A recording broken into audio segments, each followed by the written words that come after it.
Anna Karenina. By Leo Tolstoy. Chapter 1 Summary. The household of Prince Stepan Arkadyevich Oblonsky is in a state of confusion that began 3 days ago when his wife discovered his relationship with their former French governess. Dolly Oblonsky says she can no longer live in the same house with her husband.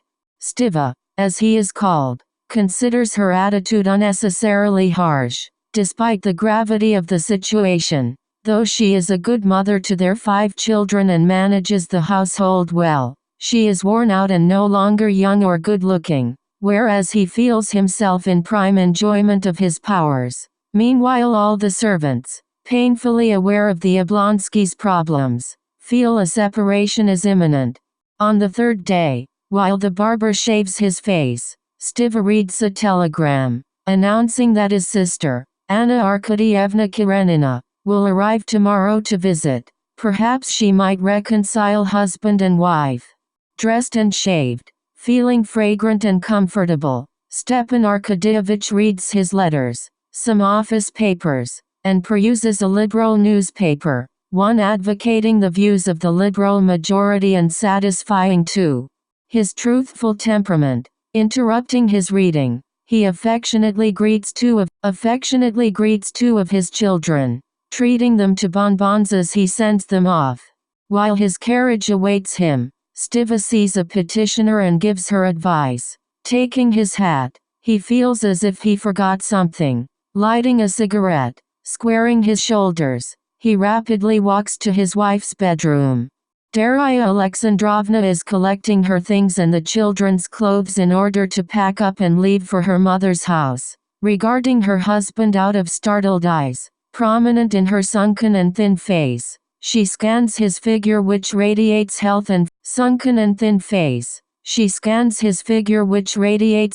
freshness. Though he tries to look pitiful and humble, she notes with disgust that good nature of his which everyone praises and likes so well. The brief interview fails. Dolly shrilly insists she will leave the house, while Stiva pleads his guilt and begs her to forgive his one lapse of passion which could not belie their 9 years of happy marriage. When he weeps in sympathy for her, Dolly becomes angrier than ever. She seeks his love, not his pity. Dolly leaves the room to attend to a child crying in the nursery. Plunging into the duties of the day, she crowds the grief out of her mind for a time. Stiva slowly leaves the room. Maybe she will come around, he tells himself.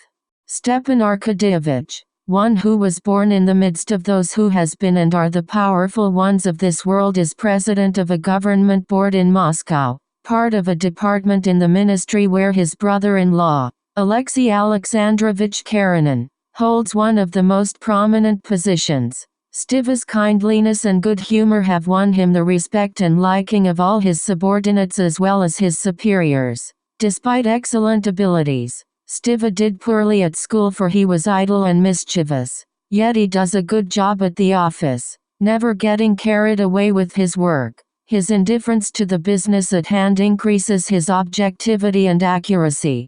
During his busy morning, Stiva receives the unexpected visit of his childhood comrade, Konstantin Levin, an intense, thoughtful man of the same age. Levin, modeled after Tolstoy himself, cares deeply for farming, raising livestock, and managing his ancestral estate. He despises town life for being superficial and frivolous, while Stiva considers Levin's affairs as trifling. Despite their differences, the two men have remained close friends. Levin's love for Dolly's youngest sister, Kitty Shtcherbatsky, also reinforces their friendship.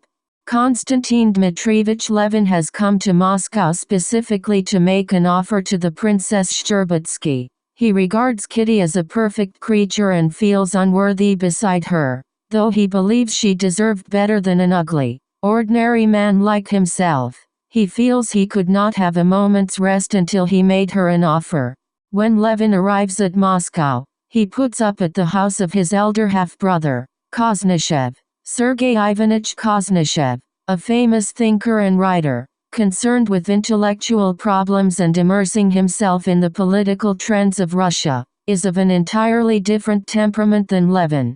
Rather than ask his brother's advice on his personal problem, Levin tells Koznishev of his disenchantment with his local Zemstvo organization, and they talk about provincial self-government in general. Zemstvos are representative county councils founded in 1864 by Alexander II. Sergei Ivanich remarks that their brother Nikolai had turned up in Moscow and shows Levin a hostile note he received. Nikolai, after Koznishev had covered an IOU for him, writes that the only favors he wishes of his brothers is that they leave him in peace. Half-brother to Koznishev, and elder brother to Konstantin, Nikolai has dissipated the greater part of his fortune, quarreled with his brothers, and lives in the strangest and lowest company. Levin at once wants to visit his ruined brother, but first drives to the place where he might meet Kitty. Arriving at the zoological gardens skating rink, Kitty's presence dominates his thoughts and he sees no one but her. The expression of her eyes, soft, serene, thoughtful, and her smile transports him, and he feels softened and tender as in his early childhood. An excellent skater, Levin works off some of his nervousness by executing a daring leap down the coffee house steps. While he and Kitty skate together, Levin responds so meaningfully to her casual questions that he constantly blushes. She asks how long he intends to stay in Moscow. "It depends on you," Levin says, and is horror-struck at his inadvertent confession. Kitty stumbles, then hurries away from him toward her parents. Her mother, having higher hopes for her child, gives Levin a cold greeting but invites him to call on them. To offset her mother's coolness, Kitty bids him a friendly farewell, and her smile throws Levin into ecstasy. Stiva now arrives. After greeting his in-laws, he draws Levin off to dinner, intently planning their menu while they drive to the restaurant.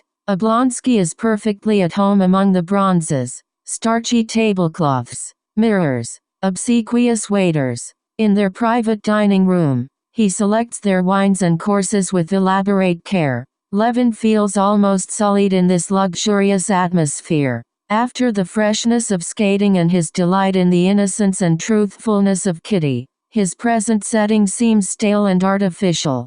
People in the country, he tells Stiva, order their lives around the goal of work, not idleness. City people, having lost touch with the functional aspects of life, are only prepared to seek pleasure. Why, yes, answers Stiva good-naturedly, that's just the aim of civilization. To make everything a source of pleasure. Oblonsky, guessing why Levin returned to Moscow, declares he would be delighted to have him as a brother-in-law. He wonders if Levin knows Count Vronsky, for this handsome aide-de-camp is also in love with Kitty. Alexei Kirillovich Vronsky, rich, brilliant, and well-connected, is, according to Stiva, one of the finest specimens of the gilded youth of Petersburg. Levin pales at this news. He feels that Stiva's counsels and talk of rivalry profane his great feeling for Kitty. Oblonsky tells Levin of his own domestic problems, and Konstantin cannot understand that a man would go straight to the baka shop and steal a roll when he has just dined on plenty. Fiercely monogamous, Levin says he has a loathing for fallen women but then recollects his own sins. Stiva points out that life does not consist of clear-cut principles. Its variety, charm, and beauty is made up of light and shadow, and that Levin is wrong to believe that one's work, one's relationships, one's thoughts must always correspond to a defined aim in life. After dinner, the two friends part. Levin looks forward to his evening at the Shcherbatskys, where his fate will be decided. Tolstoy introduces Kitty, the 18-year-old girl, who was spending her first winter out in the world and who already has two serious suitors, Levin and Count Vronsky. Kitty's parents, having gone through the anxieties of getting their two elder daughters married off, have renewed arguments over their third. The old Princess Shcherbatsky reflects how much easier it was in the older days when young girls did not demand their own freedom of choice in marriage. Nowadays it is hard for parents to know when to use their influence to protect their daughters against a rash or unsuccessful choice. The old prince prefers Levin for his plainness and honesty. while his wife prefers Vronsky for his dash and brilliance. She wonders why the young officer, openly flirting with Kitty at balls and calling on her at home, has not yet made an offer. Kitty considers her feelings toward each of her suitors. While she feels perfectly simple and clear with Levin and somewhat awkward with Vronsky, she decides she prefers the dashing officer.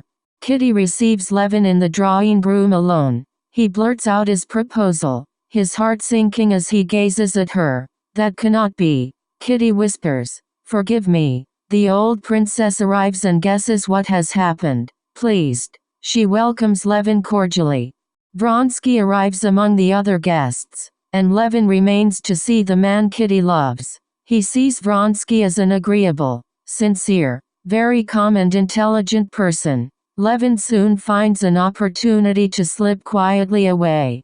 As she gets ready for sleep, Kitty rehearses the events of the evening. Though elated at having received an offer, she weeps as she recalls Levin's kind eyes filled with dejection. Downstairs her parents argue. The old prince accuses his wife of debasing their child by catching an eligible gentleman for her and discouraging her feelings for Levin, by far the better man. If Kitty falls in love with Vronsky, a peacock and featherhead who's only amusing himself, she might meet the same fate as their unfortunate Dolly. Vronsky, after his luxurious and coarse life in Petersburg, finds a great and delicate pleasure in the affection of this sweet and innocent girl, though he feels no urge to marry and sees nothing wrong in paying attention to Kitty. The next day, depressed mood last night was the result of Kitty's attention to Kitty. The next day, waiting at the train station to meet his mother, he meets Oblonsky, whose sister is arriving on the same train. When Stiva explains that Levin's depressed mood last night was the result of Kitty's refusal, Vronsky feels like a conqueror and a hero. When the train arrives, his mother introduces him to her traveling companion, the charming Madame Karenina. Something peculiarly caressing and soft in the expression of her face catches his attention. Countess Vronsky explains this is the first time Anna has been away from her 8-year-old child and is somewhat anxious. "Yes," Anna smiles. "The countess and I have been talking all the time, I of my son and she of hers." Vronsky, unable to take his eyes from Madame Karenina, watches her walk lightly and rapidly with her brother to their carriage, carrying her rather full figure with extraordinary lightness. A sudden accident at the station draws a crowd. A guard, not hearing the train move back, has been crushed under the wheels of the car. Anna is horrified and even more impressed to learn that the man is the only support of an immense family. "Couldn't something be done?" she asks, and learns a few moments later that Vronsky had given 200 rubles for the benefit of the widow. Suspecting that this gesture has something to do with her, Anna frowns. It is something that ought not to have been. In the carriage, Stiva wonders at her quivering lips and her tears. "It's an omen of evil," Anna says, and changes the subject. "Have you known Vronsky long?" she asks. "Yes," answers Stiva. "We're hoping he will marry Kitty." "Indeed," says Anna softly, then with a toss of her head, "Come. Let's talk about you and what you wrote me about in your letter." Anna's kindness and warmth, as well as her accurate recollection of the names, ages, and past illnesses of the Oblonsky children, win Dolly's confidence. Eventually Anna talks of the problem that brought her to Moscow in the first place. She points out how miserable Stiva felt at his infidelity and how repentant he is. "I don't know how much love there still is in your heart for him," she tells Dolly. "You alone know whether there is enough for you to be able to forgive. If there is, then forgive him." Dolly, won over by Anna's sympathy and understanding, feels much comforted. Kitty calls on the following day, soon finding herself in love with Anna, as young girls often fall in love with older and married women. Anna's eagerness, freshness, and the elasticity of her movements seem to be those of a girl in her 20s. While her seriousness and mournful smile attract Kitty to her maturity. Congratulating Kitty on behalf of Vronsky, Anna relates an incident where the young man had saved a woman from drowning. a story told her by Countess Vronsky, but she does not mention the incident of the 200 rubles. Fearing something personal in that gesture, she does not like to think of it. Dolly's children, shrieking with delight to see their aunt, interrupt further conversation, while Anna runs laughing to meet them. After dinner, Vronsky unexpectedly passes by but declines to join them. Kitty assumes he comes to seek her but does not wish to intrude while they have a guest. The visit seems odd to all of them, but particularly to Anna, and she is troubled. The great ball is held the following evening, and Kitty, intoxicated by the elegance of gowns around her, the lighted chandeliers, the livened footmen, feels her eyes sparkle and her lips rosy as young men constantly ask her to dance. She is certain that Count Vronsky will propose to her this night. Anna appears, beautifully elegant in a simple low-cut black velvet gown that brings out all her charm. Elated to see Vronsky, Kitty wonders why Anna deliberately refrains from answering his bow of greeting. Vronsky tells Kitty he has regretted not seeing her for so long. As they face each other during the pause before the dance, Kitty gives him a look so full of love. That look, which met with no response, pierced her heart with unending shame for years after. During her quadrille with another partner, Kitty observes Anna and Vronsky dancing opposite. On Anna's expressive face appears the signs of excitement and success that she herself feels familiar with, while Vronsky's expression, always firm and independent, bears a look of bewilderment and humbled submissiveness, like the expression of an intelligent dog when it has done wrong. Kitty's world crumbles. Only her self-discipline allows her to continue dancing and smiling and talking. Leaving the Shcherbatskys, Levin walks to his brother's lodgings. He thinks how worthless he is, and Kitty is right to prefer Vronsky. He thinks of the ugliness of his brother's life, and how unfair it is for society to judge his outward achievements when his soul is as truthful and as full of goodness as anyone else's. Thin and emaciated from consumption, Nikolai lives in squalor with his common-law wife, Maria Nikolaevna, Masha, whom he had rescued from a brothel. Finding his brother demoralized by illness, drunkenness, and a life of failure, Levin is too depressed to stay long. He has Masha promised to ride him in case of need and takes the first train home, arriving toward evening of the next day. Catching sight of his waiting coachman at the station, receiving the news of his estate, a cow had calved, the contractor had arrived, Levin feels his confusion and despondency drop away. He resolves to always help his brother, to abandon his dreams of happiness through marriage, and never give way to low passions, memories of which now torture him with unassuageable guilt. Like Dolly caught up in her household, the management of his large estate absorbs Levin's thoughts and temporarily soothes his disappointment. His house represents his whole world, for here his parents spent their lives and here he and his brother were born. Although his mother died when he was very young, her image is sacred to him, and his future wife must satisfy the holy ideal of woman he conceives in his mother's image. Unlike his friends for whom marriage is merely one of the numerous facts of social life, Levin considers it the chief affair of life, basic to his entire happiness. He has always looked forward to the family he would have, then, secondarily, to the wife. Sipping a cup of tea that evening, sitting with his faithful housekeeper, Agafia Mihailovna, reading a book, Levin daydreams. He finds all nature in unity and at peace. One must struggle to live better, much better, he muses, happily concluding that nothing's amiss, all's well. Anna wants to leave Moscow the next day. Dolly finds her sister-in-law strangely nervous, always close to tears, but Anna is unable to tell her why, that she is leaving sooner than intended in order to avoid Vronsky. She confesses to Dolly that Kitty is jealous on her account and she had caused her misery at the ball. Dolly remonstrates soothingly, saying she is glad that her sister had no further hopes for Vronsky since he is so fickle. At parting, the two women embrace and profess sincere affection.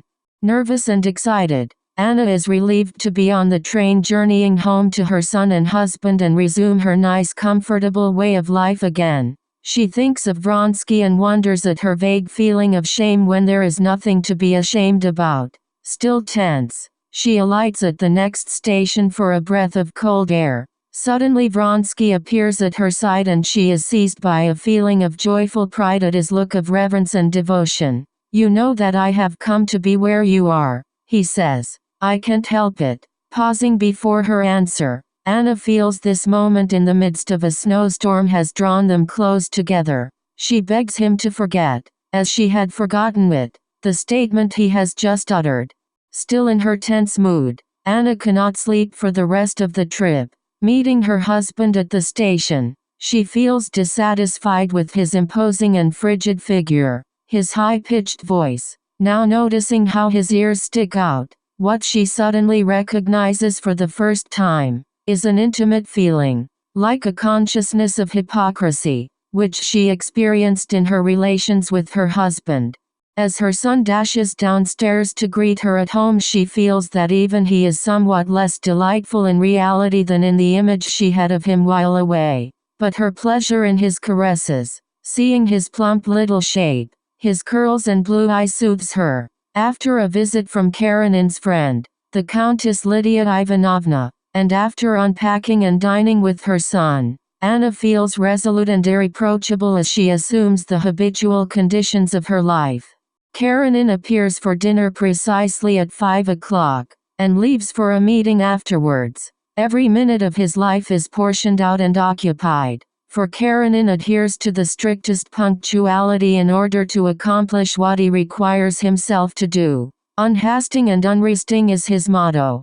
When Alexei Alexandrovich returns, at exactly 9:30, Anna chats with him, recounting everything about her visit to Moscow while refraining from mentioning Vronsky. Karenin flatly denounces Oblonsky's extramarital dalliance, and Anna thinks what a truthful, good-hearted man her husband is. In her thoughts she defends him as if someone said he is someone she cannot love.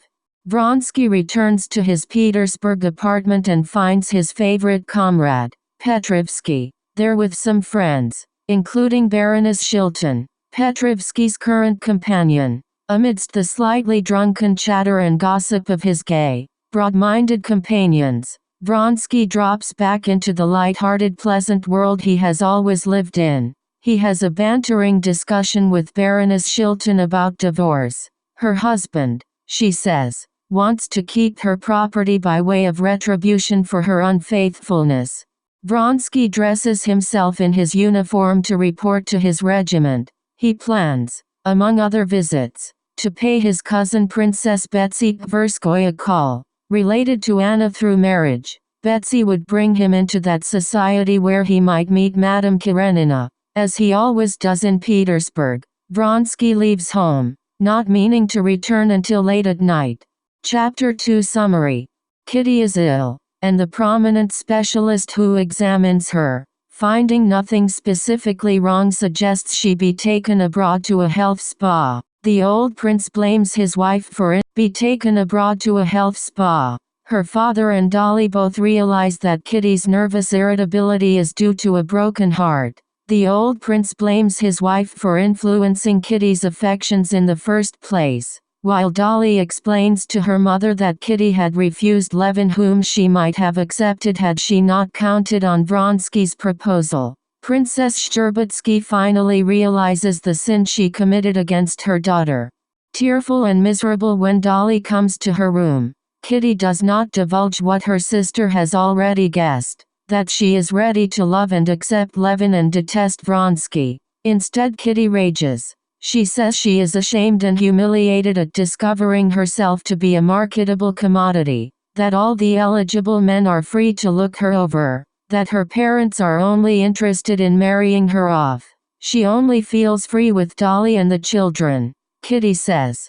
Dolly's difficulties at that time were no better. Besides suspecting further infidelities of Stiva, Dolly is always short of money and her large family is a constant source of worry. Besides a new baby in the house, Dolly has to care for the children ill with scarlet fever. Kitty goes home with her sister to nurse the youngsters through their illnesses, and still unwell 6 weeks later, she and her parents go abroad during Lent.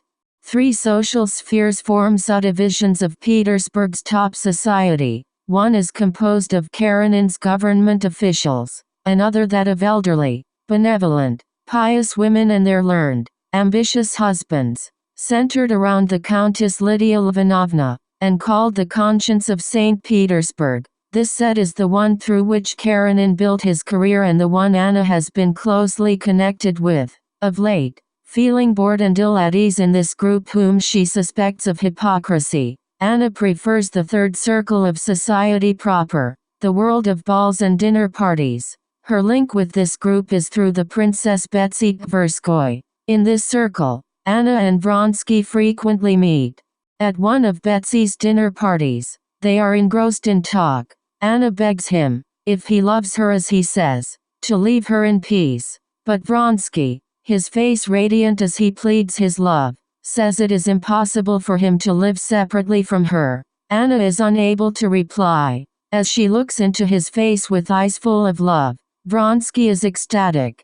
Karenin arrives, and glancing toward his wife in her animated conversation with Vronsky, talks with Betsy, while seeing nothing improper or peculiar in his wife's behavior. Karenin notices the disapproval of the other guests. Leaving before dinner, though Anna insists to remain, Alexei Alexandrovich resolves to mention the matter this evening. Thinking it over, Karenin decides a talk is not such a simple matter after all. For the first time he tries to imagine what his wife thinks and feels, whether she could possibly stop loving him and turn to another man. The irrational and illogical feeling of jealousy throws him into confusion. Having always lived for his work in official spheres, a reflection of life, Karenin is horrified to suddenly confront life itself. While composing the speech he would deliver to Anna, he tries to soothe himself. But the sound of a carriage driving up, then the sound of her light step on the stairs, frightens him. Anna pretends surprise at his request for a talk. Inwardly marveling at her confident answers, she feels herself clad in an impenetrable armor of falsehood and wonders how easily she can lie. Karenin notices the change immediately. The depths of her soul, always open to him before, now close against him. Looking into her laughing eyes, alarming with their impenetrability, Karenin feels the utter uselessness and idleness of his words. He warns that her thoughtlessness and indiscretion might cause herself to be spoken of in society. Her too animated conversation with Count Vronsky this evening which attracted attention. To give an example, Anna responds cheerfully and seems sincere, reminding her of her duty. For their lives have been joined not by man but by God. Karenin says this concerns not himself, but Anna and their son. I have nothing to say, she answers, restraining a smile, and it really is bedtime. Their talk marks a new life for Karenin and his wife. Though outwardly unchanged, their intimate relations completely alter. Forceful when dealing with affairs of state, Karenin feels helpless dealing with his wife. Like an ox with bent head he waits submissively for the axe which he feels raised above him. Vronsky satisfies his one desire which absorbed him for nearly a year. Overcome by her sense of degradation, Anna sobs and does not speak. Her shame infects him, and he feels a murderer's horror before the body of his victim. Realizing the murderer must make use of what he has obtained by his crime, Anna sadly submits to his kisses, for these are what have been bought by my shame. Everything is over, she says. I have nothing but you left. Remember that. The shame, rapture, and horror she feels upon stepping into a new life drives all other feelings from her. She has no calm left in which to reflect on what occurred, but in her dreams she has to face her ugly position. She dreams she is the wife of Alexei Alexandrovich as well as of Alexei Vronsky. As both caress her, she explains to them, laughing, that what had seemed impossible before is now simply and satisfactorily arranged. Both men are contented and happy. Anna's dream is like a nightmare and she awakes from it in terror. In the early days of his return to the country, Levin suffers deeply. Gradually the bitter memory of his rejection disappears as the daily incidents of his country life absorb him. With the coming of spring and his plans for many improvements on his estate, he is quite happy. Stepan Arkadyevitch appears one evening, for he is to sell a forest on his wife's property nearby. Stiva and Levin enjoy an excellent day of stand shooting, returning with a good catch of snipe, while Oblonsky and the prospective purchaser, Ryabinin, haggle over the price of the forest. Levin fumes. Stiva, hungry for cash, settles for a much lower price than Konstantin thinks the property is worth. Later on, the two friends talk of the Shcherbetskys, and Levin learns of Kitty's illness, of Vronsky's rejection. Stiva says Kitty had only a superficial attraction for the young officer, that Vronsky's being such a perfect aristocrat impressed her mother but not Kitty. Levin's anger at Ryabinin, the fraudulent sale of the forest, and at Vronsky focuses on the concept of aristocrat. Those like Vronsky or like Ryabinin who gain success by currying favor are not aristocrats, he says. Russia's aristocracy consists of people produced through generations of landowners, not those parasites who deplete and devalue her land and resources for their own gain. Like Ryabinin, I prize what's come to me from my ancestors or been won by hard work, pursues Levin, rather than maintaining myself by favor of the powerful of this world. He and Stiva part as friends despite the painful subject which could have caused a rift. While Vronsky's life runs its normal course with its social and military obligations, his passion absorbs his entire inner life. Society has various reactions. The younger men envy him. His brother, who enjoys his own extramarital affairs, disapproves because those whom it was necessary to please disapprove. His mother, thinking an affair in the highest society is a finishing touch for a promising young man, disapproves when she hears Alexei refused an important post in order to remain in Petersburg, and when she learns the affair is based upon a desperate, not graceful and worldly, passion. Meanwhile the women of Anna's circle await the turn of public opinion before falling upon her with the full weight of their scorn. Besides his regimental and social interests, Vronsky is passionately fond of horses and racing. At this time, he has purchased an English thoroughbred and anticipates winning the officer's steeplechase. On the morning of the race he checks his mare, Frou-Frou, and, satisfied she is in the best possible condition, he drives to Anna's house. He resolves to put an end to their impossible position which demands so much lying and deceit. Anna's thoughtful pose impresses him anew with her beauty and grace, and he gazes enraptured until she feels his presence and turns to greet him.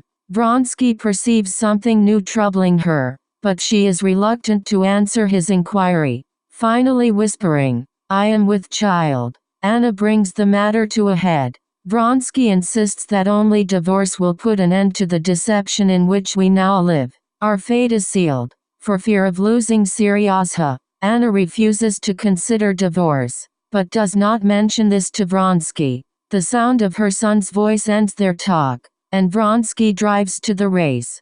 With mounting excitement, Vronsky watches as the English groom leads Frou-Frou in. Lean and beautiful, she moves as if on springs. Nearby a groom tends a strong, exquisite stallion, the lop-eared gladiator who is Frou-Frou's chief competitor. Vronsky approaches the starting gate, following his rival Mahadin, Gladiator's rider. They are among 17 officers competing in the 9-hurdle race which runs a 3-mile elliptical course.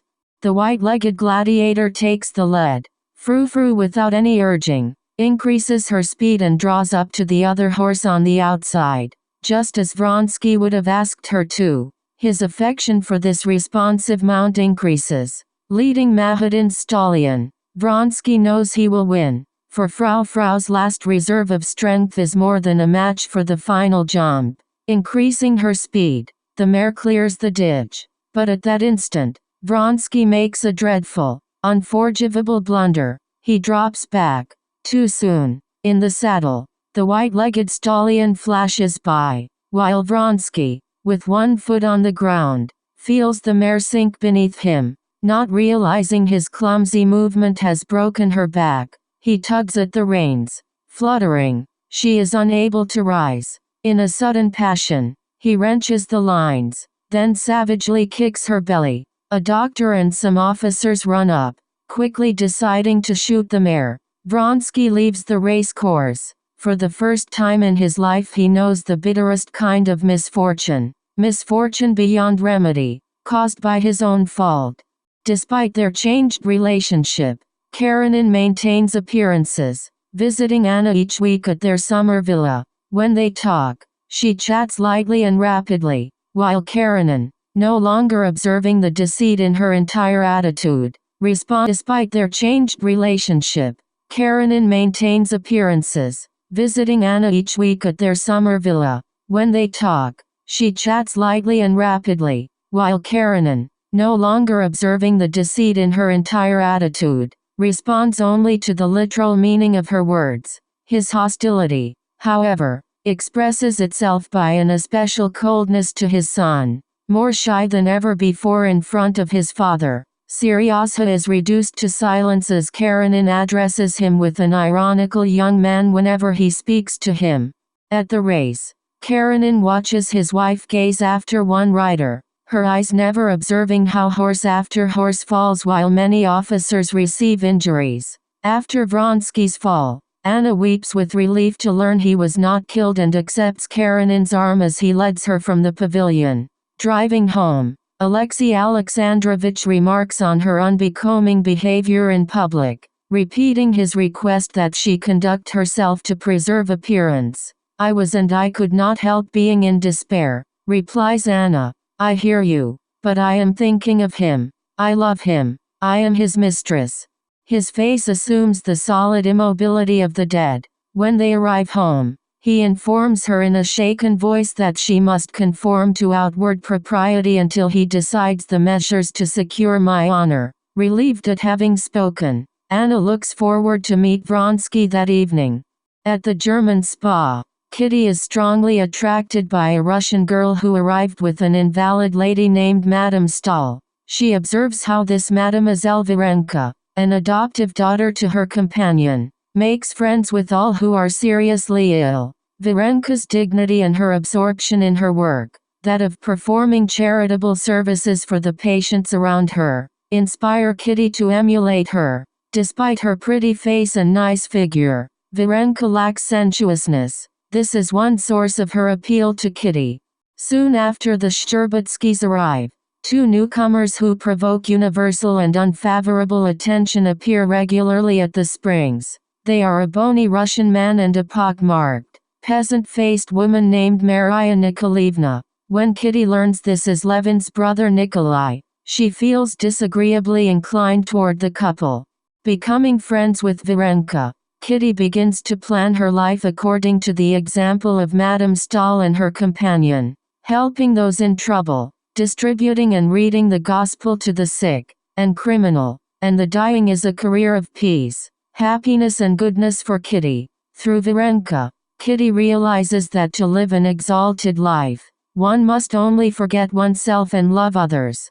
Her life's plan backfires humiliatingly. The wife, in one of the families she assists, blames the husband for being infatuated with the young Princess Shcherbutsky. The woman acts cool, almost rude, to Kitty, through her father's ironic, critical attitude toward the Pietists, as he calls Madame Stahl and her followers. Kitty realizes the potential hypocrisy of this religious enthusiasm. Her confusion causes her to be disagreeable to Varenka, and after she begs forgiveness of her friend, she gives up this new life's calling. But Kitty does not give up everything she learned from this experience. She becomes aware of her self-deception in supposing she could be what she wanted to be. She also becomes aware of all the dreariness in the world of sorrow, of sick and dying people among whom she lived, and suddenly feeling this oppressive atmosphere, she longs for the fresh air of Russia,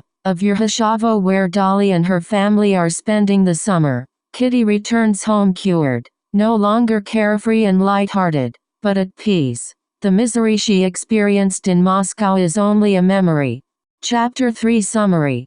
Koznishev, deciding to take a vacation, goes to visit his brother, Konstantin Levin. Nothing is more relaxing for Koznishev than this rural atmosphere, whereas Levin, engulfed in the full tide of summer work, is annoyed at his brother's attitude. Farms and peasants and livestock are part of Levin's life work, while Koznishev regards this sphere of being merely a refreshment from heavy intellectual labors.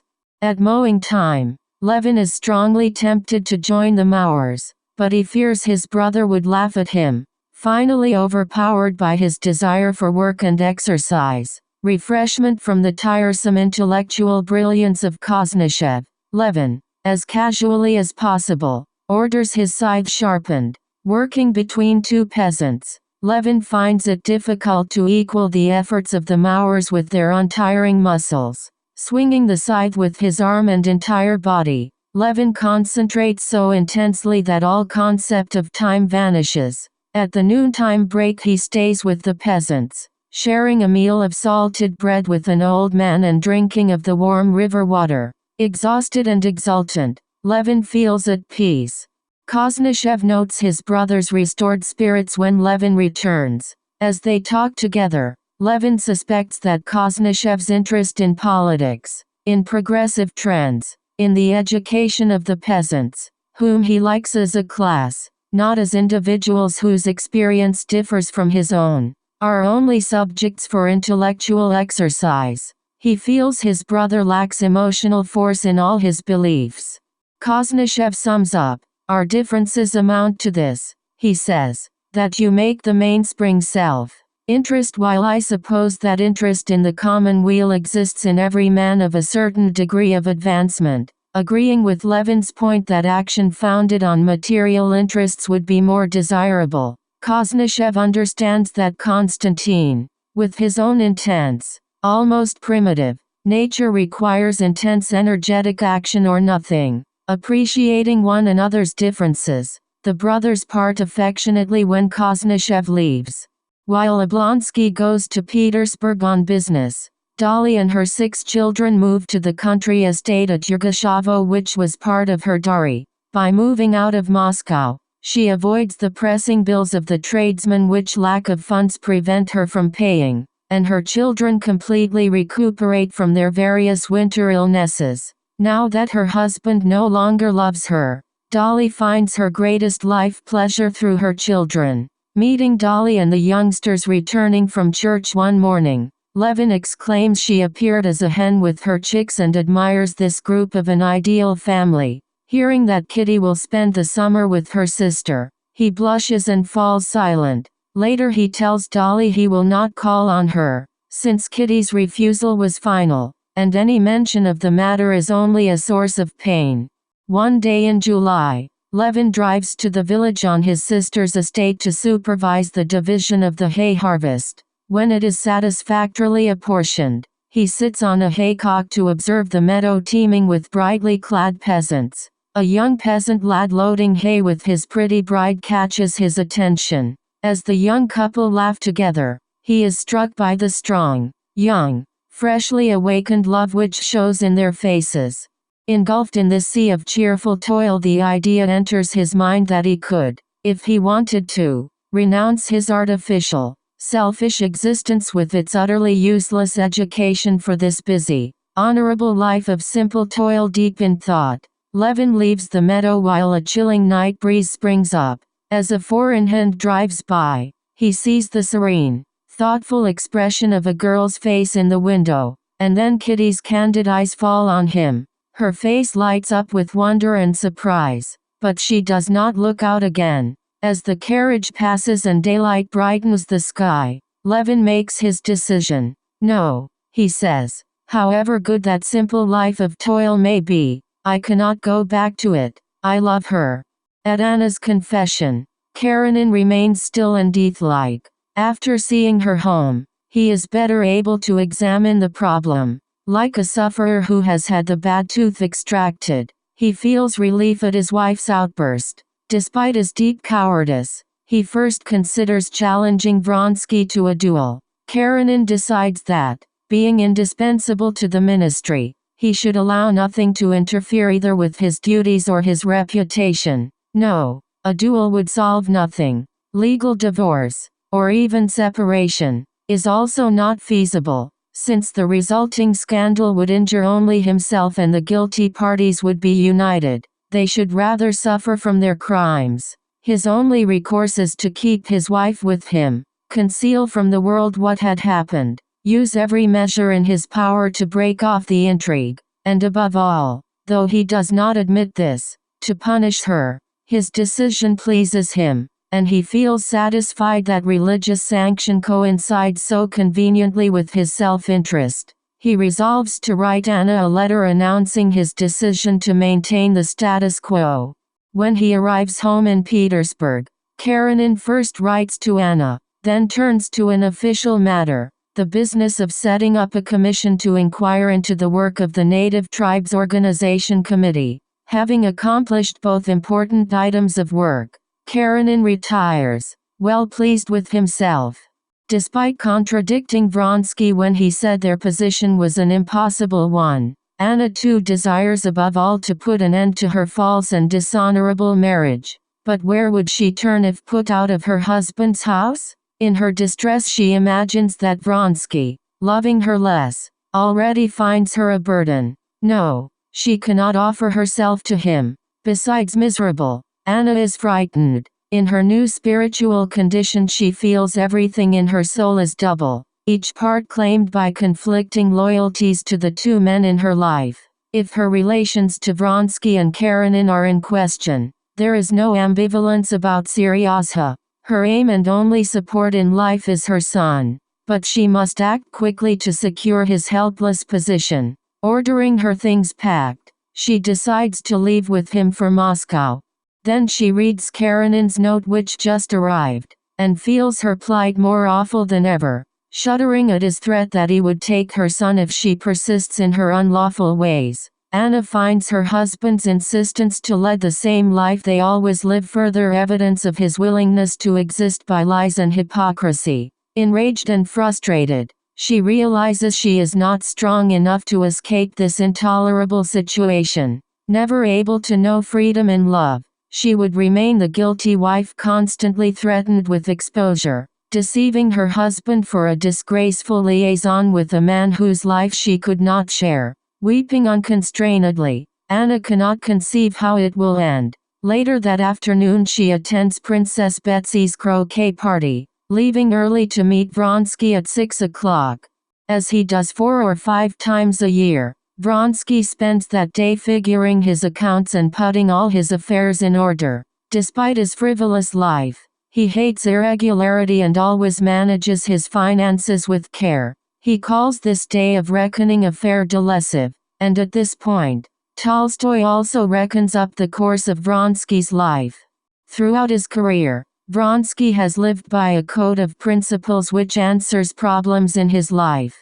Gambling debts must be paid. The tailor need not be. One must not lie to a man but might to a woman. One must never cheat anyone but may a husband. One must not pardon insults, but one may insult others, and so on. Lately, however, Vronsky finds these rules do not withstand the present contingencies of his intense love. Now that Anna's pregnancy means their lives must be joined, he wonders if he is prepared to make the necessary sacrifices. Ambition in his career rivals his passion for Anna, and he envies his good friend and school comrade, Serpuhovskoy, who had become a general and now expects a command with great political influence. When they meet at a party, Serpuhovskoy tactfully tells Vronsky that women are the chief obstacles to a man's career. Marriage clears the path, however, and he begs Vronsky to give him carte blanche permission to use his influence in advancing his Russia needs men like you in her service.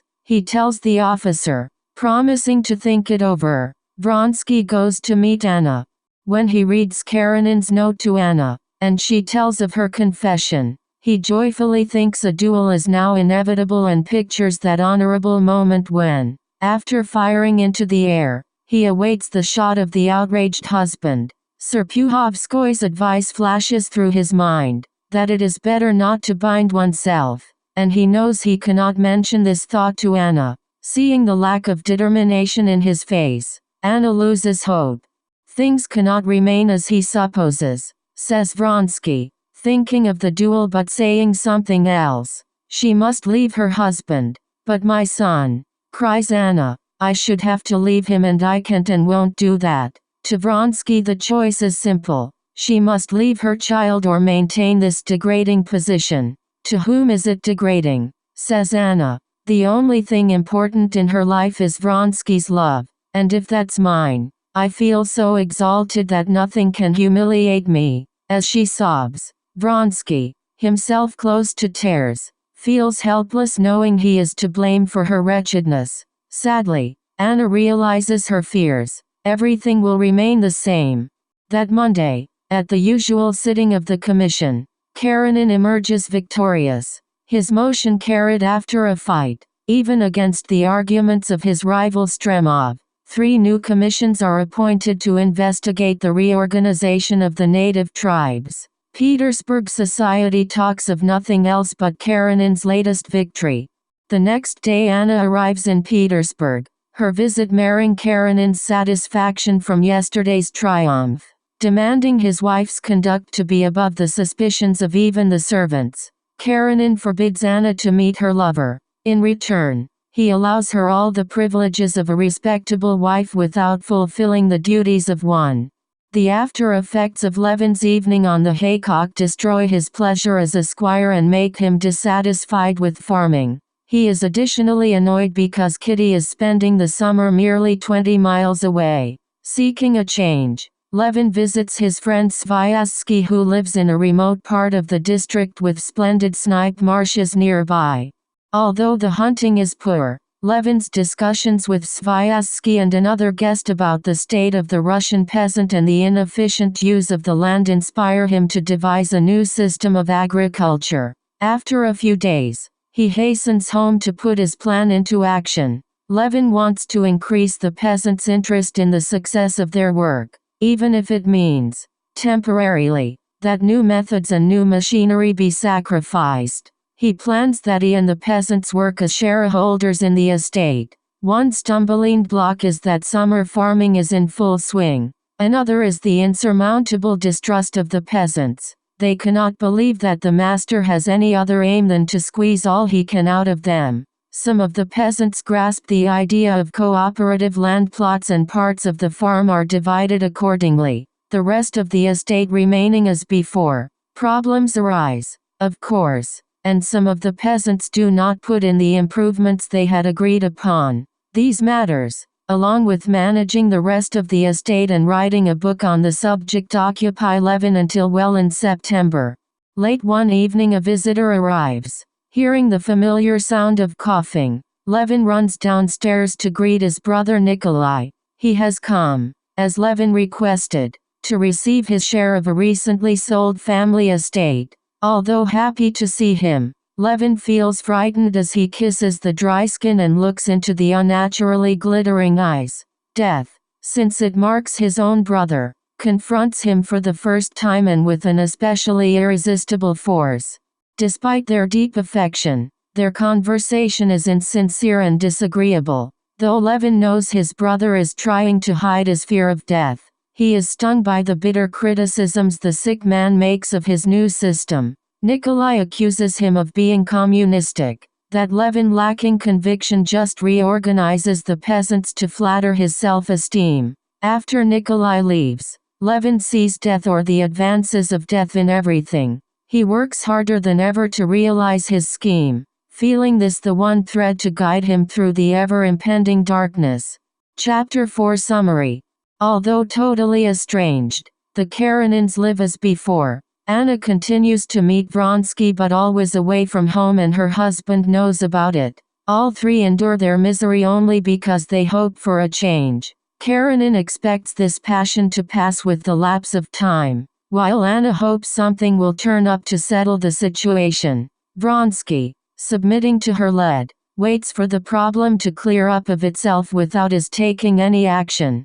In the middle of winter, Vronsky spends a tiresome week showing a foreign prince the sights of the city. A true gentleman. The visitor is a stupid, self-satisfied, immaculate person, dignified and poised with his superiors, free and simple with his equals, contemptuously indulgent with his inferiors. The visitor is a disturbing mirror image of Vronsky himself. When the foreigner finally leaves, Vronsky, so relieved to be delivered from this distasteful self-reflection, engages in an all-night revel to purge himself. Returning home, Vronsky finds a note from Anna asking him to see her while Karenina is at a meeting. At her gate, Vronsky alights from his sledge only to come face to face with Alexei Alexandrovich just entering his carriage. As they bow coldly to one another, Vronsky feels like a snake in the grass, a position foreign to his nature which angers and frustrates him. Having heard about his latest revel, Anna feels more wretched than ever and scolds him in one of her more and more frequent fits of jealousy. Though he knows she is prompted out of her great love for him, Vronsky takes fright at her outburst. At these moments his love vanishes, and he notes her increasing stoutness, her somewhat faded beauty and the new spiteful expression which sometimes crosses her face. Yet he feels the bond between them can never be broken. Asking her what the doctor had said, Vronsky learns their child shall arrive soon. Their position will then be resolved, says Anna, but not as they expect. Tears well in her eyes and she feels sorry for him. Soon we shall be at peace and suffer no more, she says, and I shall not live through it. Karenina storms directly to Anna's rooms when he returns. Furious that she dared see Vronsky at their home, he declares he will see a lawyer and begin divorce proceedings. Seryozha is to remain with his sister until the case is decided. Leave me, Seryozha, Anna pleads. You don't love him. You want him in order to hurt me. Yes, answers Karenina in his fury. I associate my son with my loathing for you. Anna begs that Seryozha remain until after her confinement. At that Karenina loses his temper completely and flings from the room. The next day he engages a famous Petersburg lawyer to take the case.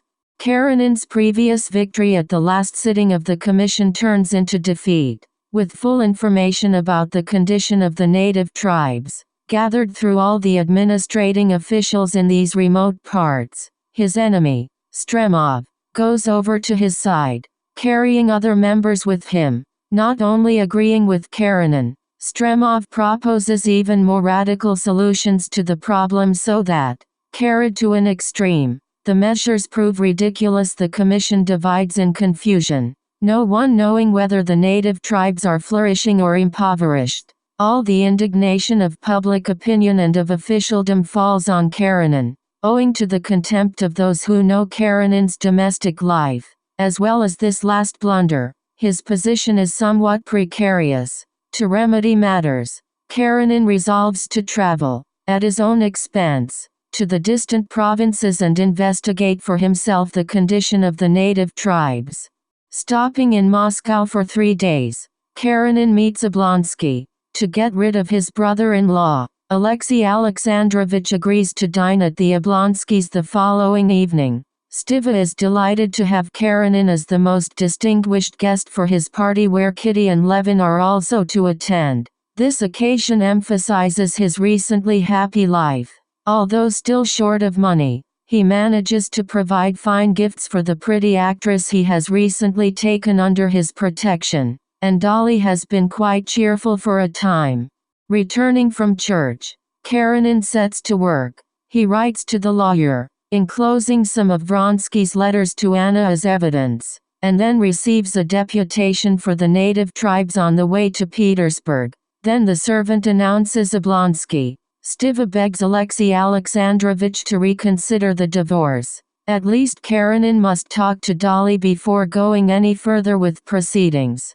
One of the last to arrive at his home, Oblonsky perceives at first glance that his guests are not yet brought together. In a moment he has introduced everyone to everyone else, bringing Koznishev and Karenina together on a talk about the Russification of Poland. Stiva has the conversation lively and his company relax and begin enjoying themselves. At Levin's arrival, Kitty's face lights up with joy and she almost bursts into tears. To Levin her every word holds unutterable meaning and his whole being is filled with tenderness for her. While everyone else discusses women's right, Levin and Kitty talk softly together, delighted at their perfect understanding. Meantime Dolly draws Karenina off for a talk. She begins by protesting Anna's innocence, but Karenina's response cuts her short. She tries to change his mind. Anything but a divorce, she pleads, appealing to his sense of Christian charity. But even after the intense discussion, Karenina's opinion remains the same. Levin and Kitty talk at a card table while she scribbles with a chalk. He is amazed that their minds are in such perfect agreement. However badly he expresses a thought, she always understands. Taking the chalk from her, he writes only the initial letters of his question. When you told me it could not be, did that mean never or then? Pointing to the N, Kitty says, that means never, but it's not true. A few more sentences pass between them with the chalk, and then Levin writes the initials for, I have never ceased to love you. With this device he asks her to marry him and Kitty answers yes before he finishes writing. When the Shtcherbatskys leave, Levin feels so forlorn without her that he can hardly await the next morning to call on them. After the dinner, Levin accompanies his brother Koznishev to a meeting. Filled with joy, he finds everyone splendid and good-hearted. Levin listens to the debate on missing sums of money and the laying of sewer pipes. He concludes that the subject is unimportant to the debating members and that they merely enjoy themselves. Levin's excitement allows him no rest that night. Toward noon the next day he arrives at the Shtcherbatskys and Kitty runs to meet him. The old prince and princess are kind and affectionate. Both have tears in their eyes. Then the servants offer congratulations, and then relations begin to arrive. This is the beginning of the blissful hubbub which never diminishes until the wedding. Levin feels Kitty has much to forgive. One matter is his lack of faith.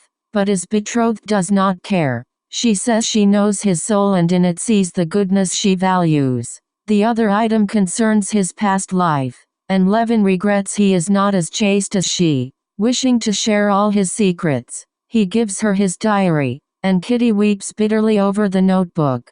This confession is the one painful episode of their engagement. When more than ever unworthy of her love, morally bowed before her, he prizes his great undeserved happiness more highly than before.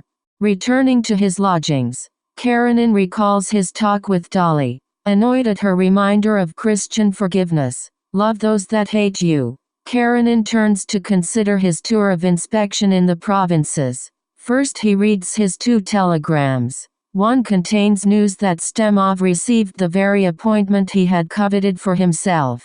The second is from Anna. I am dying. She writes, I beg, I implore you to come. I shall die easier with your forgiveness. Realizing her confinement is near, he decides the note is not just a trick. He will leave for Petersburg right away, perform his last duty to her, retaining his self-respect despite everything. But he cannot drive away the reflection that her death would solve his most pressing problem. At home Karenina learns she had been safely delivered yesterday but she is very ill now. Entering Anna's room he finds Vronsky, face in hands, weeping at her writing table. Karenina's appearance confuses him. She is dying, Vronsky says. The doctors say there is no hope. I am entirely in your hands. Only let me remain here. Turning from his tears, Karenina approaches Anna's bed. With flushed cheeks, glittering eyes, she talks rapidly in a ringing voice. She speaks of Seryozha, and of her husband who does not himself know how good he is. Karenina's face quivers as he sees her gaze at him with such tender and ecstatic affection as he has never seen in her before. Don't be surprised at me, Anna says. There is another woman in me, who loved that man and tried to hate you. Now I'm my real self, all myself. I'm dying now. Only one thing I want. Forgive me completely. Suddenly Karenina gives way to an emotion which gives him a new happiness he has never known. Kneeling, With his head against her arm which burns like fire through his sleeve, he sobs. She calls Vronsky, who, seeing Anna, buries his face in his hands. Uncover your face, she orders. Look at him. He is a saint. To her husband she cries. Uncover his face. Alexei Alexandrovich, I want to see him. Karenina draws Vronsky's hands away, uncovering a look terrible in its agony and shame. Give him your hand, says Anna. Forgive him. Karenina stretches out his hand, while unrestrained tears stream down his cheeks. Thank God, murmurs Anna. Then the pains begin again. Crying for morphine, she tosses about on the bed. Anna had puerperal fever, the doctor said, and 99 cases out of 100 are fatal. In a coma, Anna's end is moments away. Toward morning she regains consciousness, then sleeps again. The doctors are hopeful. That day, Karenina comes to Vronsky in the boudoir. The luminous, serene expression of his tear-filled eyes impresses Vronsky. The happiness of forgiving has revealed to me my duty, the husband tells him. Should the world hold me a laughingstock, I will never forsake her and will never utter a word of reproach to you, promising to call should Anna wish to see him. Karenina suggests that Vronsky leave. As if in a stupor, Vronsky stands on the steps. All the rules of his familiar world now seem false and inapplicable. Anna had raised her deceived husband to an elevated position from which that despised creature proves himself, not ludicrous or false, but kind, straightforward, and dignified. Their positions are reversed. Karenina exalted, magnanimous, himself debased, petty, and deceitful. Feeling further dejected since his love for Anna had increased during her illness, Vronsky has been humiliated before her at the very pinnacle of his love and has now lost her forever. Returning to his brother's house, Vronsky finds rest impossible even after his vigil of 3 days and nights. Out of desperation and wretchedness he aims his gun at his heart and fires. With consciousness dropping from him, Vronsky is suddenly aware that he has missed. In the following weeks, Karenina basks in his feeling of inward peace. Now that he freely loves and freely forgives, he finds life so simple. He has a great affection for the newborn daughter and visits the nursery many times a day. Yet he feels the world will not understand him, that something more is expected of him. Though realizing his relations with Anna are still unstable and unnatural, Karenina does not want the situation to change. The misunderstanding world for Karenina is best represented by the stylish Betsy Tverskoy, who has just arrived with a message for Anna. Vronsky had written to beg Anna to see him once more before he departs to a new post at Tashkent, a distant province. A little afraid of her husband, Anna asks his advice, but Karenina cannot express himself under Betsy's contemptuous gaze. He is relieved when Betsy leaves them. Karenina is aware of Anna's irritation in his presence. His physical proximity repulses her. Deciding never to see Vronsky again, Anna feels the misery of her false position with full strength. Oh God, why didn't I die? She sobs. Realizing Anna's hatred of him, and realizing that the world demands their divorce, Karenina is in a dilemma. Divorce would place Anna in a helpless position, disgrace both children, and deprive himself of everything he cares for. Yet he realizes that the world would prevail against what he thinks is right and proper. Oblonsky arrives while the Princess Betsy is leaving. Finding his sister in misery, Stiva tries to convince Karenina to consent to divorce. After they discuss the matter, Alexei Alexandrovich gives Stiva permission to arrange matters as he sees fit. Vronsky hovers between life and death in the days following his attempted suicide. His action solved one source of his misery and he can confront Karenina's magnanimity without humiliation. Resolving that he would no longer come between the repentant wife and her husband, he accepts a post which Serpuhovskoy found for him and asks Betsy to arrange a final meeting with Anna before he leaves for Tashkent. Betsy arrives with news that Karenina has consented to a divorce. Vronsky dashes to Anna's house. Without looking to see whether they are alone or not, he showers kisses on her, while Anna trembles with emotion. Finally able to speak, Anna tells him she wants no divorce, that she is worried about Syriza. Tears flow down her cheeks, and she is unable to smile. Vronsky refuses his Tashkent post, and, noting the disapproval from high quarters at this action, quickly resigns his commission. A month later Karenina and his son are left alone in the house. Anna goes abroad with Vronsky, not having obtained a divorce and having resolutely refused one. Chapter 5 Summary. Stiva tells Levin he needs a certificate of confession before he can be married. Levin appears in church, confessing to the old priest his sin of doubting everything, even the existence of God. After receiving absolution, he ponders over the priest's questions as to how he will provide for his children's spiritual advancement in the light of truth. Levin dines with his bachelor friends the night before the wedding. Koznishev points out that a wife interferes with her husband's pleasures, but Levin considers his greatest happiness as being with Kitty and following her wishes. Suddenly unsure of what her wishes are, he is even jealous of Vronsky all over again. Seeking Kitty, Levin asks her if she is sure she wants to marry him. She bursts into tears, and when calm again, explains why she loves him, because she understands him perfectly, because she knows what he would like, and everything he likes is good. The wedding takes place the next day, and the young couple leave for the country that evening.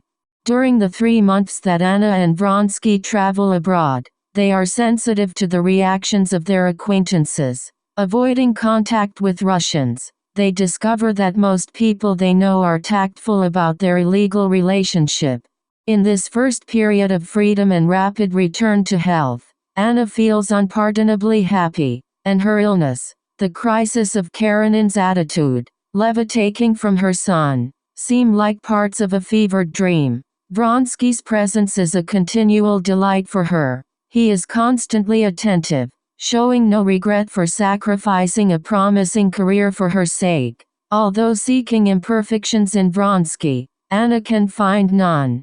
Vronsky, however, soon learns that happiness does not consist merely in the realizing of one's desires. After a period of contentment, he feels ennui. To fill 16 leisure hours each day, he devotes himself to a succession of intense interests. First politics, then books, now painting. Although finding himself somewhat talented, his study and practice of art is brief.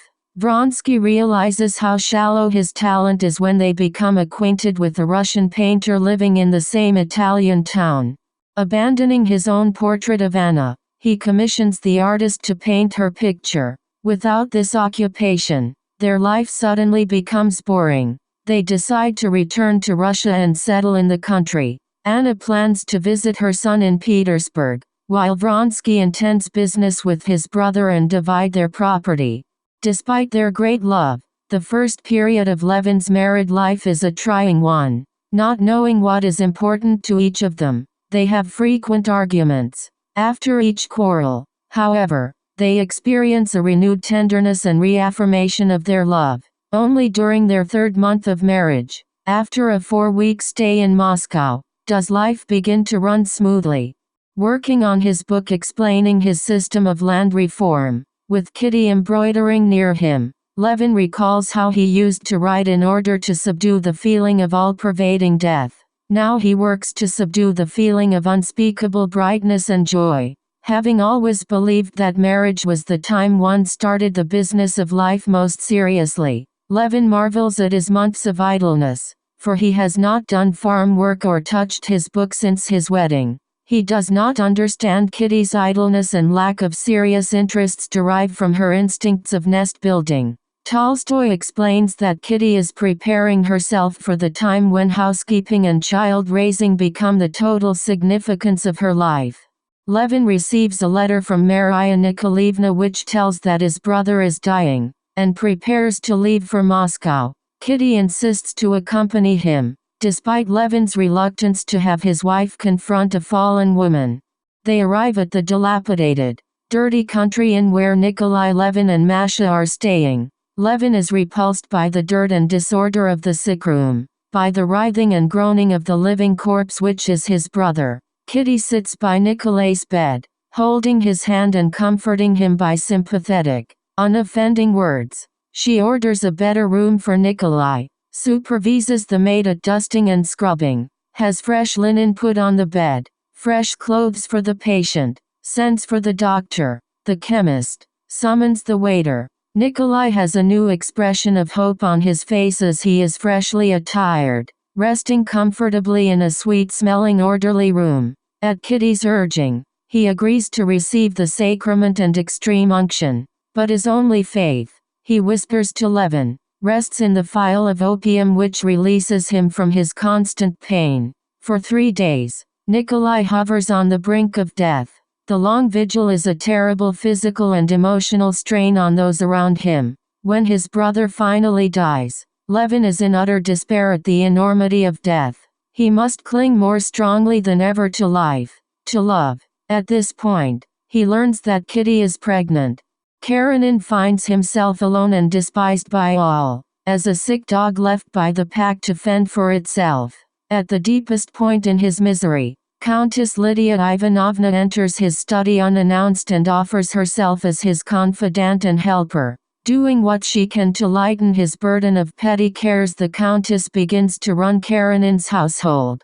Despite having considered her religiosity excessive and distasteful, Karenina is comforted by her prayers and exhortations. Lydia Ivanovna begins her management by telling Seryozha that his father is a saint and his mother is dead. Then she attends to the practical household affairs, though proving herself inept. Karenina's valet, Korny, quietly corrects her impossible orders, and things run smoothly under his guidance.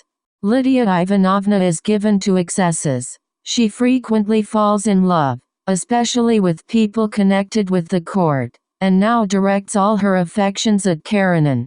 She is especially proud of having converted Alexei Alexandrovich from an apathetic believer into a fervent Christian. With her usual blindness, she does not realize his belief is merely a convenient way for him to overcome his humiliation and misery. She is, of course, very jealous of Anna, and gives no answer to Madame Karenina's request to see Seryozha. Karenina takes great care to provide his son with an excellent education, hiring outstanding tutors in each discipline. He himself gives Seryozha lessons in the New Testament.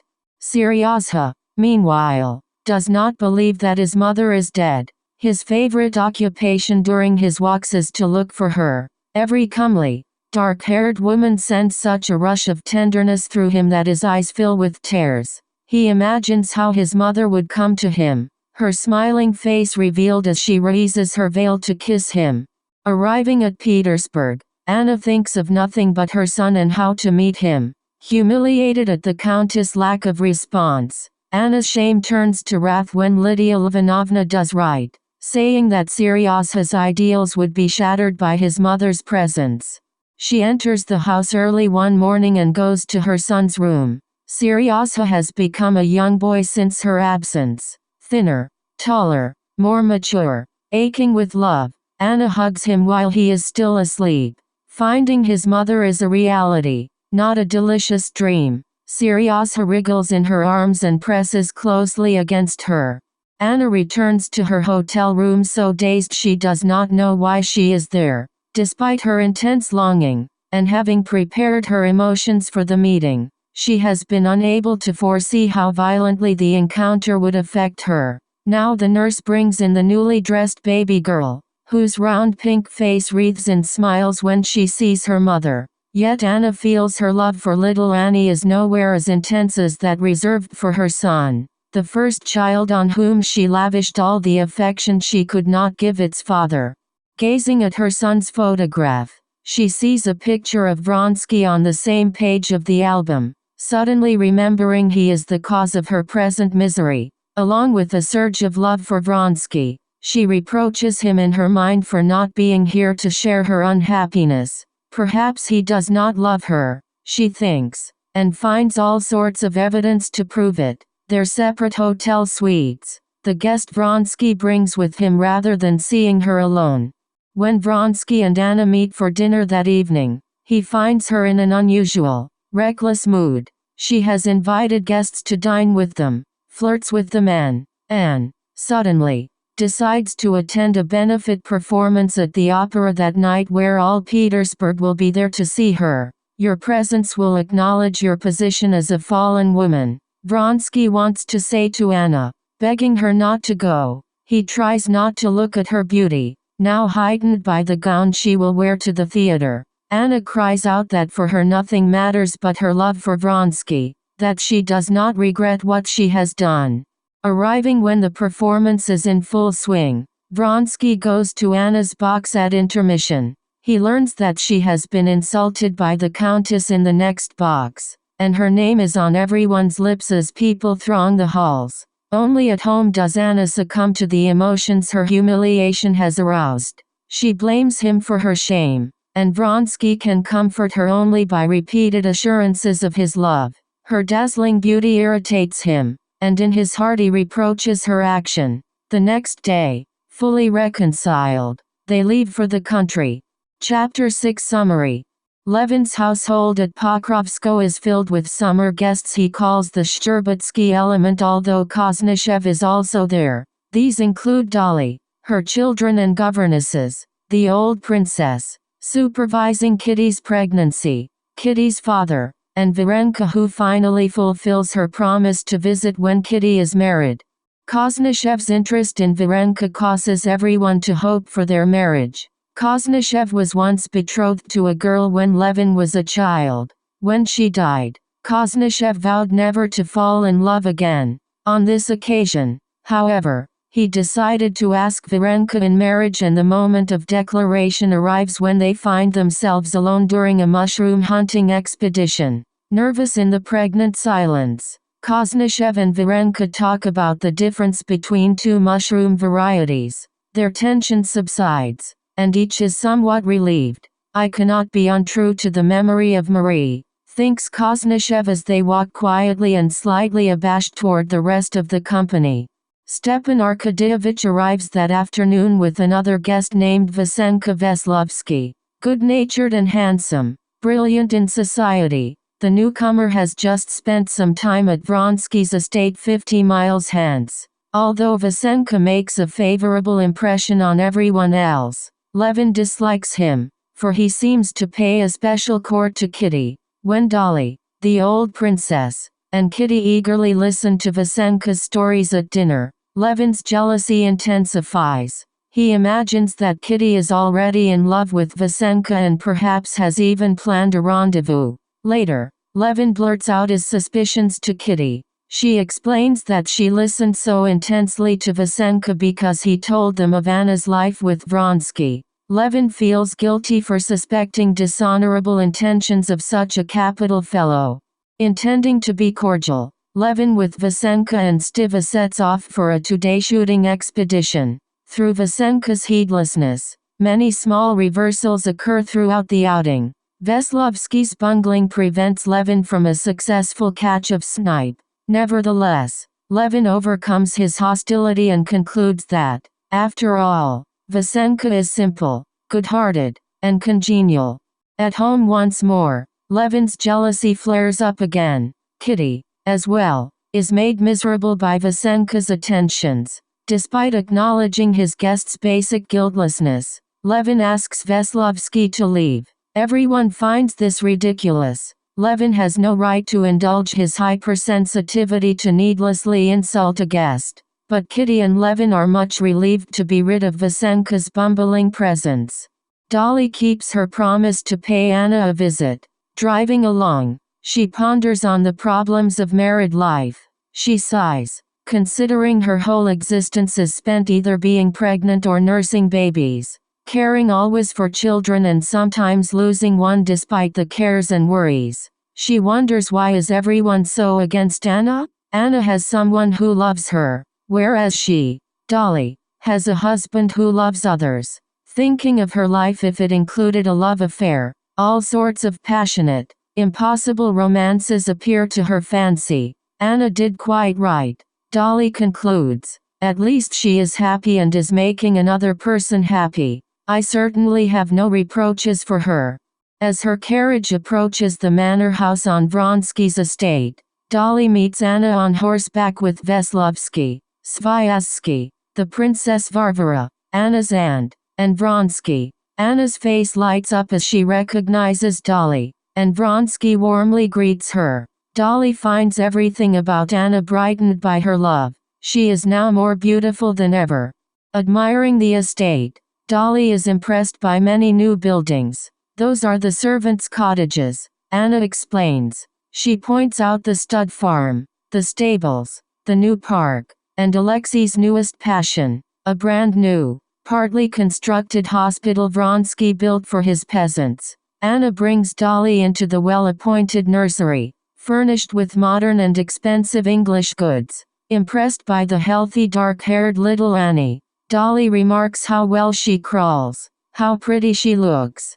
We always have visitors, Anna says. Men need recreation and Alexei needs an audience. I must make it lively here or Alexei will look for something fresh. That is why I like all this company, explains Anna, partly to apologize for her freeloading aunt, Princess Varvara Oblonsky. When Dolly calls on the old lady, the princess says she is here to stand by her niece now that everyone else has thrown Anna over. They live like the best of married couples, says the aunt. It is for God to judge them, not for us. Anna suggests a walk before dinner to show Dolly around the estate. Finding herself with Vronsky, Dolly feels ill at ease for she has never liked his proud manners. But as he enthusiastically explains about his building plans, their architectural design, his intentions for the new hospital, Dolly begins to warm toward him and understands the qualities Anna loves. Drawing her out of earshot of their friends, Vronsky begs Dolly to use her influence and persuade Anna to obtain a divorce. We have one child now, he says, and might have others, yet they legally belong to Karenina. Unless she can obtain a divorce, the children of the woman I love will belong to someone who hates them and will have nothing to do with them. Deeply moved, Dolly promises to talk to Anna. Dinner is elegant and well prepared. Vronsky is responsible for the excellent choice of food and wine. Anna appears in the third gown Dolly has seen her in that day, while Dolly feels ashamed to wear the one good frock she brought along, and that already patched. She is disturbed at the flirtatious exchanges between Anna and Veslovsky, which Vronsky seems to enjoy. Dolly recalls how Levin dismissed Vasenka for the same behavior. The impersonal atmosphere of this everyday, yet elegant, dinner makes Dolly uncomfortable. Her feelings intensify during the after-dinner game of lawn tennis, which to her has the unnaturalness of grown-up people playing a child's game in the absence of children. In this idle atmosphere she suddenly misses the maternal cares and worries after only a one-day holiday from them.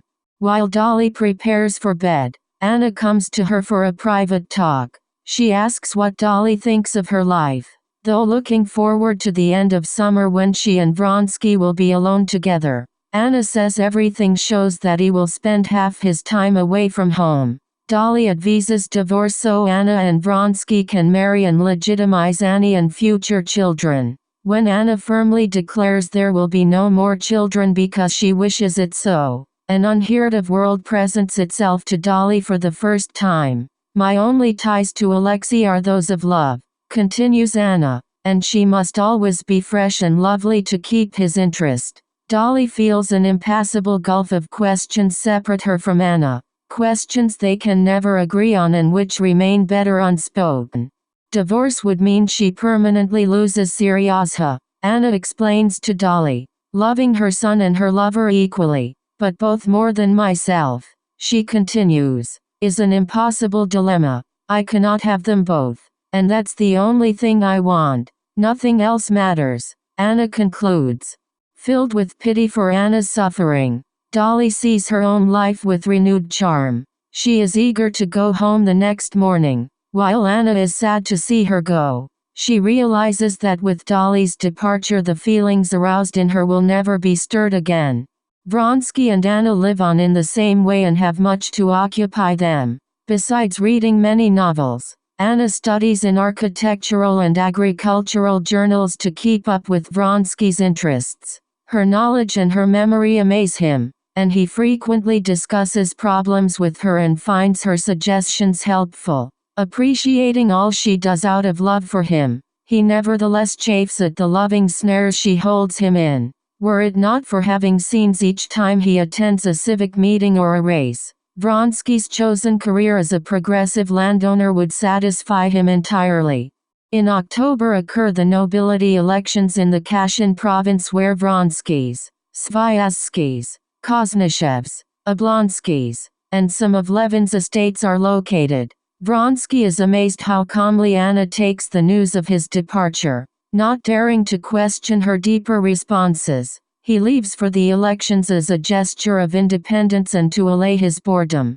Since September, Levin and Kitty live in Moscow awaiting her confinement. Bored in the city, Levin agrees to accompany Koznachev to the Kashin elections. This election is particularly important, Koznachev explains, for the province marshal exercises tremendous power over education, use of public funds, and appointments of trusteeships. It is now necessary to elect a young, up-to-date progressive marshal to further provincial self-government. Kashin, wealthy and in the vanguard of progress, might serve as a model for other provinces to copy.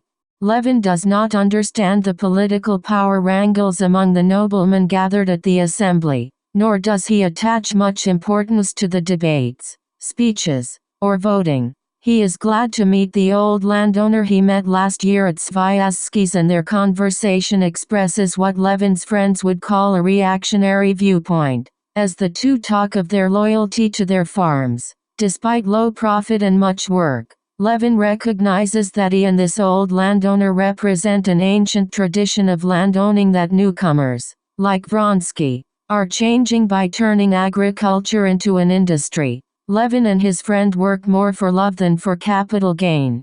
Sviazsky draws Levin toward their group of victorious liberals. Unable to avoid meeting Vronsky, Levin speaks to him with unconscious animosity and tactlessness, displaying his total ignorance of the election proceedings. Vronsky is the host of the victorious election party. He has become so interested in provincial politics, and has actively participated in advancing the winning candidate. He even thinks he might run for office himself at the next election. In this happy frame of mind, Vronsky receives a note from Anna, explaining their daughter is ill with pneumonia and she is very worried. Bitterly, Vronsky contrasts the innocent election festivities with the somber burdensome love to which he must return.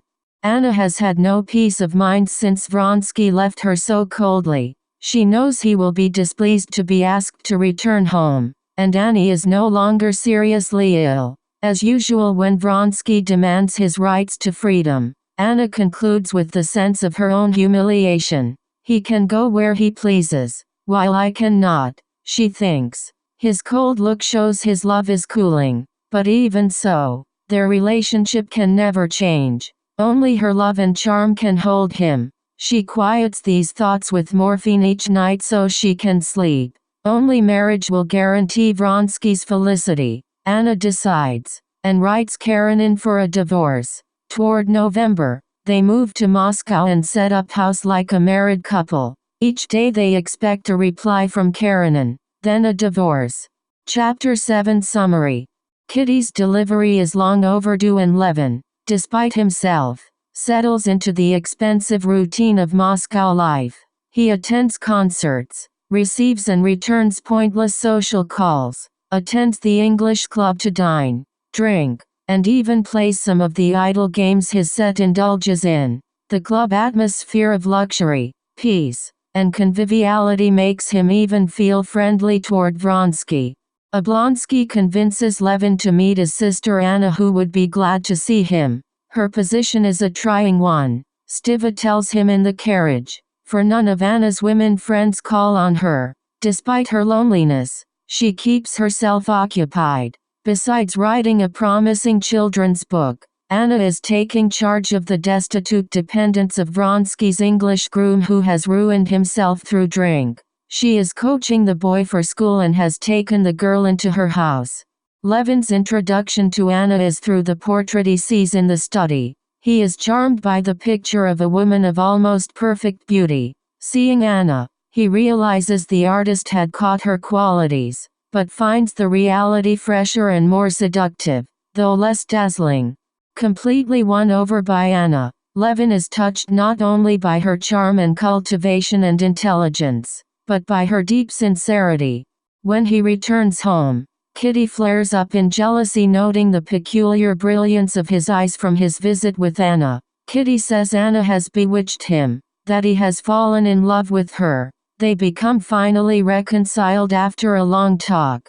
Home alone, Anna wonders how she cannot refrain from wielding her charms on even a married man in love with his wife. The only one unaffected by her seems to be Vronsky, and she blames him for lack of sympathy with her suffering. Vronsky returns home late, happy and cheerful from an evening at the club. His face becomes cold and set when Anna scolds him. She tells him she is near disaster when he acts so coldly. Alarmed, Vronsky becomes tender but seems to resent the surrender. Early one morning, Kitty wakes her husband to inform Levin that the birth pangs have begun.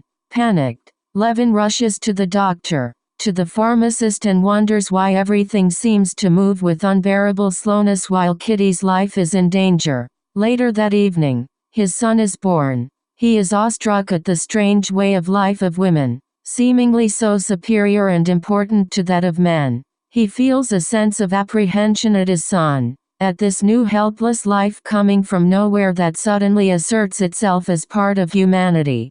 Oblonsky, finding his affairs in a bad way, seeks a more lucrative post. He goes to Petersburg to connect with influential people, especially his brother-in-law Karenina. He intends to speak with Alexei Alexandrovich about Anna as well as about a new position. When Stiva brings up the matter of divorce, Karenina says he will seek guidance and give a final answer in 2 days. On his way out, Stiva visits with Seryozha. He asks if the child remembers his mother. Blushing, the boy murmurs no, and leaves the room. Mention of his mother has aroused painful memories which Seryozha always tries to repress.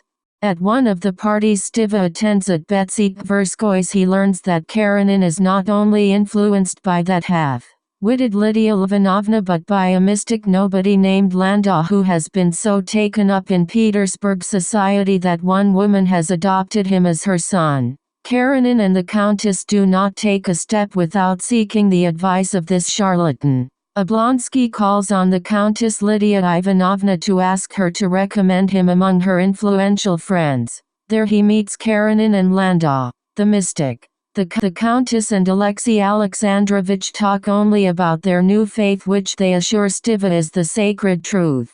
Then Landau goes into a trance, and from this state requests Oblonsky to depart. Stiva receives a note from Karenina the next day, a flat refusal for divorce. He realizes this decision is based on what the Frenchman said in his real or sham trance. In the suspended condition of awaiting divorce, Anna and Vronsky find their relationship at a standstill. Both are irritable with each other. Anna feels his love is cooling. Vronsky is reproachful that instead of her trying to ease this position he placed himself in for her sake. Anna makes it harder to bear. Without discussing their problem, each seizes every opportunity to prove the other one wrong. Faced with his declining love, Anna assumes his affections belong to someone else. Her jealousy makes her quarrelsome, although Vronsky remains faithful. Despite the bitterness, they enjoy brief moments of tenderness. Their last quarrel begins when Vronsky puts off their journey back to the country because he must see his mother about some property. Anna refuses to let him go, assuming Vronsky wants to visit the attractive Princess Sorokin who lives with the old countess. "You will be sorry for this," she threatens as Vronsky steps into the carriage. Immediately regretful, Anna dispatches a servant with a note begging Vronsky to come back and talk things over. When the note misses him, She writes a telegram to him at his mother's home, and the suspense of waiting makes her desperate. Anna decides to seek Dolly for comfort and advice. Her thoughts during the drive are bitter and distracted. What a dreary business love is, she thinks. She has lost Seryozha and now Vronsky. Dolly's hall porter informs Anna that Kitty is here, and she is immediately jealous of Vronsky's former love. Unwilling to meet her at first, Kitty's hostility vanishes when she sees Anna's dear lovely face again. The three women chat about the baby until Anna, rising, announces she has come to say goodbye, for they are to leave Moscow soon. Smiling, Anna expresses gladness at having seen Kitty again. She has heard so much about her, even from her husband. He came to see me and I liked him very much, adds Anna with obvious ill intent. Dolly later remarks she has never seen Anna in such a strange and irritable mood. Feeling worse than before, conscious of having been affronted and rejected by Kitty, Anna feels that all human relationships are based on hate. At home, she reads a telegram from Vronsky. I cannot return before 10. She would try to meet him at the railway station. She decides, if he is not there, she would go to his country home. In consequence of the scene there, she vaguely considers, she would take the train along the Nizhny line and stop at the first town she comes to. On the way to the station, her impressions crowd her mind. Kitty, Vronsky's cooled passions, her son. First we were irresistibly drawn together, and now we are irresistibly drawn apart, she thinks. My love grows more passionate and selfish while his is dying. It is not jealousy that makes me hateful but my unsatisfaction, as I demand that he give himself entirely up to me. He wants to get further and further from me. I know he is always faithful, but I want his love, not his kindness inspired by a sense of duty. That is much worse than having him hate me. Where love dies, hate begins. Anna glances at the houses she passes, where live people and more people, and all hating each other. Would things change if she gained her divorce? Anna wonders, and concludes no, that would not bring them happiness. Just absence of torment. I cause his unhappiness and he mine, she thinks. Life is sundering us. Love is transient, but hate is everywhere. She loved Seryozha, but exchanged him for another love and did not complain while this other love satisfied her. Alighting at the station, Anna takes her place in the corner of the train to avoid other people. A porter brings a note from Vronsky saying he is very sorry to miss her note but will return at 10. No, I won't let you torture me, Anna thinks. Her words addressed not to Vronsky but to the powers that made her suffer. At the next station she walks to the edge of the platform in a daze. As a freight train approaches, Anna ducks her head and hurls herself directly under the wheels of the second car, and the candle by which she had been reading the book filled with trouble and deceit, sorrow and evil, flared up with a brighter light, illuminating for her everything that before had been enshrouded in darkness, flickered, grew dim, and went out forever. Chapter 8 Summary.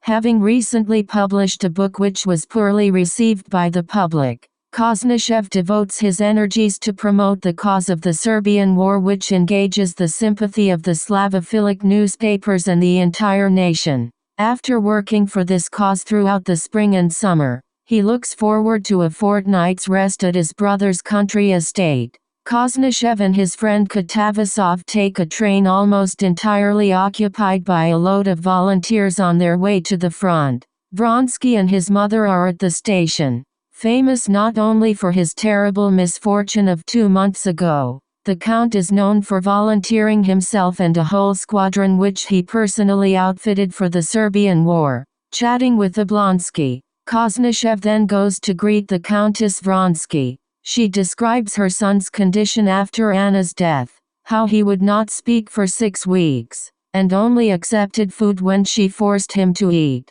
Begging him to speak with Vronsky, she says he is still miserable and suffers from a toothache as well. Koznishev feels duty-bound to acclaim Vronsky for what he is doing for the sake of all Slavic peoples. Lined with suffering, Vronsky's face has aged and his expression is of stone.